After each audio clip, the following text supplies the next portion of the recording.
ম্যাকাইতে অস্ট্রেলিয়ার বিপক্ষে দ্বিতীয় শেষ টেস্টের জন্য প্রস্তুতি নিচ্ছে বাংলাদেশ দল। হেড কোচ ফিল সিমন্সকে সাথে নিয়ে বেশ ফুরফুরে মেজাজে নিজেদের ঝালিয়ে নিচ্ছেন টাইগাররা। 22 আগস্ট অস্ট্রেলিয়াকে হোয়াইট ওয়াশের লক্ষ্যে বাংলাদেশ সময় সকাল 6টায় ম্যাকাইতে স্বাগতিকদের মুখোমুখি হবে টাইগাররা।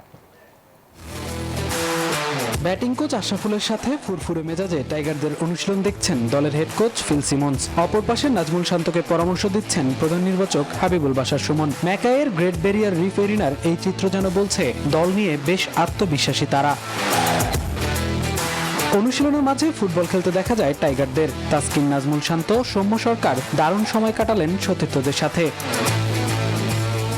নেটের প্র্যাকটিসে স্পিন কোচ সাকালাইন দাঁড়িয়ে থেকে মিরাজ তাজুলদের দেখিয়ে দিচ্ছেন বোলিং লাইন। একের পর এক বল করে নিজেদের ঝালিয়ে নিচ্ছে তারা।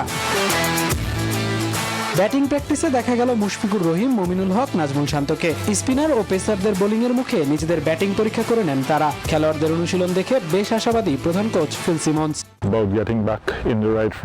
আমাদের প্রস্তুতি বেশ ভালোভাবে শুরু হয়েছে। আজকের দিনটি ভালো ছিল। অনেকদিন ধরেই দলের পরিবেশ বেশ ভালো। পরস্পরের প্রতি আরো বেশি শ্রদ্ধা তৈরি হয়েছে।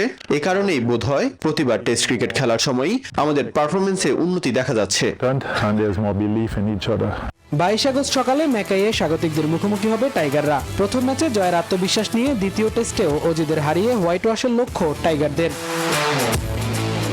মামুনুর রহমান, নিউজ 24।